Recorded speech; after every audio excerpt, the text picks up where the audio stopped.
Does the U.S. presidential debates have an impact on the overall outcome of the U.S. presidential elections? Historically, I think they have. There are political scientists who say they're only worth a nudge or a point or two. Well, then they nudged Richard Nixon out of the White House in 1960 in favor of John Kennedy, and they nudged Gerald Ford out of his comeback and holding on to the White House in the second debate with Jimmy Carter, where he denied that Poland was part of the Soviet sphere of influence in Eastern Europe.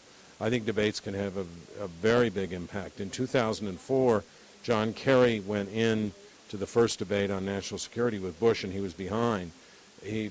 People universally thought he won the debate, and the race went to a tie or a slight lead for Kerry.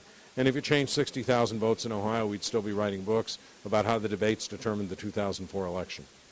Foreign policy was a topic of discussion during the last presidential debate. How important is foreign policy to the American people when deciding who the next president would be?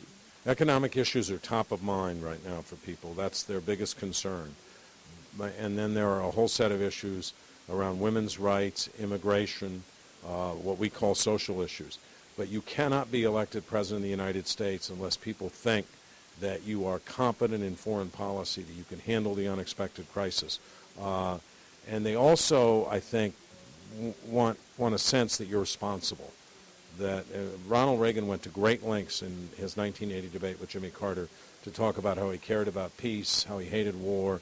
I think Romney in the foreign policy debate has to be very careful not to look like he's trying to politically exploit these issues.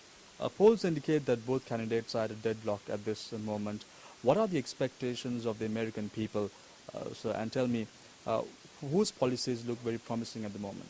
Well, first, it depends on whose polls you read. There are some polls that have Obama ahead, some polls that have Romney ahead. I think you got to be very careful.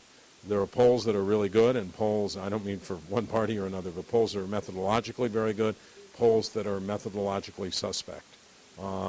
So you got to be very careful. If you poll on individual issues like Medicare, Social Security, whether or not we should have a tax increase for people at the top, the Americans tend to agree with the president.